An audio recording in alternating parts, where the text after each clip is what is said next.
আলহামদুলিল্লাহ, শত জল্পনা কল্পনার পর সত্য আবার সামনে আসলো। আবার প্রমাণ হলো সত্য কখনো চাপা থাকে না।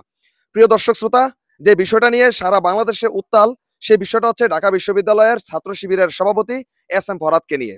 প্রিয় দর্শক শ্রোতা, এস এম ফরহাদ হোসাইন, যার নাম ছিল ছাত্রলীগের একটা দায়িত্বশীল ব্যক্তি ছিলেন, তিনি আজকে লাইভে এসে সকল জল্পনা কল্পনা ক্লিয়ার করলেন। শুনবেন এবং তার লাইভের সামান্য ভিডিওগুলা, একটু ফুটেজগুলো আপনারা একটু শুনে তারপর মন্তব্য করবেন। এবং আরেকটা কথা বলে রাখি, সারা বাংলাদেশে ছড়িয়ে ছিটিয়ে দিবেন আজকের এই কথোপকথন। আমি এস এম ফরহাদ হোসাইন, ঢাকা বিশ্ববিদ্যালয়ের কবি জসিমউদ্দিন হলের 2016-17 সেশন ফার্সি ভাষা ও সাহিত্য বিভাগের একজন শিক্ষার্থী। তো আজকে এই ভিডিওটা করার একটা উদ্দেশ্য বা কয়েকটা উদ্দেশ্য, সেটা হচ্ছে বেশ কিছু গণমাধ্যম এবং ব্যক্তিগতভাবে অনেকে আমাকে ফোন এবং বিভিন্ন ফেসবুকে মেনশন দিচ্ছেন যে ছাত্র শিবিরের এস এম ফরহাদ এবং আমার সংশ্লিষ্টতা এবং আমরা এক ব্যক্তি কিনা এটা জানার জন্য। ব্যাপারটা নিয়ে সম্প্রতি হচ্ছে কিছু মিসকনসেপশন সৃষ্টি হয়েছে সামাজিক যোগাযোগ মাধ্যম সহ মূলধারার কিছু গণমাধ্যমেও। তো ব্যাপারটা আমি বোধ করি যে আমার কিছু ব্যাপারটা ক্লিয়ার করা উচিত। তো সেক্ষেত্রে ভিডিওটা করা। তো যদিও আমি 2024 সালের 22শে সেপ্টেম্বরের ব্যাপারে আমার ফেসবুক পোস্টে আমি ব্যাপারটা কনফিউশনটা ক্লিয়ার করি। তো তারপরেও ব্যাপারটা যেহেতু এমনটা হচ্ছে, তো ভিডিওটা করছি।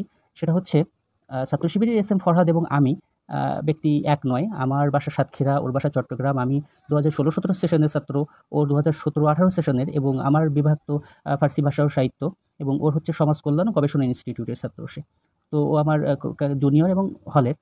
তো ব্যাপারটা হচ্ছে অনেকে ব্যাপারটা গুলিয়ে ফেলছে, কিন্তু আমরা এক ব্যক্তি নয়। আর সামাজিক যোগাযোগ মাধ্যমে যে ছাত্রলীগের যে প্যাডটা আর কি ঘুরছে, যে সহসভাপতি, সেটা ছাত্র শিবিরের ফরহাদের নয়, ওটা আমার। এবং অনেকেই জানতে চেয়েছেন যে আমার ছাত্রলীগ সংশ্লিষ্টতা এবং 2024-এর যে গণঅভ্যুত্থানের আমার ব্যাপারটা আপনারা জানতে চেয়েছেন। সেটা হচ্ছে আমি 2024-এর যে জুলাই মাসে যে আমাদের গণঅভ্যুত্থান হয়েছে, সেখানে 2024-এর যে 14ই জুলাই, সেখানে আমরা ছাত্রলীগের যারা ছিলাম প্যাডে, তারপরেও আমরা বিদ্রোহী হয়ে এবং একযোগে পদত্যাগ করে 14 তারিখ আমরা হচ্ছে আন্দোলন করি। সেখানে আমরা তুমি কে আমি কে রাজাকার রাজাকার বলে ক্যাম্পাস প্রদক্ষিণ করি এবং রাজু ভাস্কর্যে আমাদের এটার তীব্র নিন্দা ও প্রতিবাদ জানাই তৎকালীন প্রধানমন্ত্রীকে। তো আমি ওই দিন রাত 3টার সময় আর কি হলে ফিরি। পরবর্তীতে তো আপনারা জানেনই যে 14, 15, 16, 17 ক্যাম্পাসে কি অবস্থা সৃষ্টি হয়েছিল ছাত্রলীগ এবং বহিরাগত সন্ত্রাসীদের দ্বারা। তো 17 তারিখের পর ঢাকার বিভিন্ন জায়গায় থেকে আমি আন্দোলনে অংশগ্রহণ করি। তো ব্যাপারটা হচ্ছে ছাত্রলীগের সাথে সংশ্লিষ্টতা বা ছাত্রলীগের সহসভাপতির যে ব্যাপারটা, সেটা হচ্ছে আমার সঙ্গে, কিন্তু এস এম ফরহাদের সঙ্গে নয়। সেটা আগেই বলেছি। তো ডাকসুকে কেন্দ্র করে একটা রিট হয়েছে ফরহাদের বিরুদ্ধে। সেটা হতে পারে, যেকোনো মানুষ সেটা করতেই পারে, প্রার্থী করতেই পারে। কিন্তু ব্যক্তি আমার সঙ্গে তার মিশিয়ে ফেলা কিংবা তার সঙ্গে অন্যকে মিশিয়ে ফেলে কিছু করা, এটা মনে হয় সুখকর কিছু নয়। তো এইজন্যই আর কি ভিডিওটা করছি যে আমি ব্যক্তি ফরহাদ আর ওই ব্যক্তি ফরহাদ এক নয়। সকলকে আন্তরিক ধন্যবাদ জানাচ্ছি। আপনারা ইতিমধ্যে শুনেছেন। আসলে আমার এখন প্রশ্ন জাগে, কেন জানেন?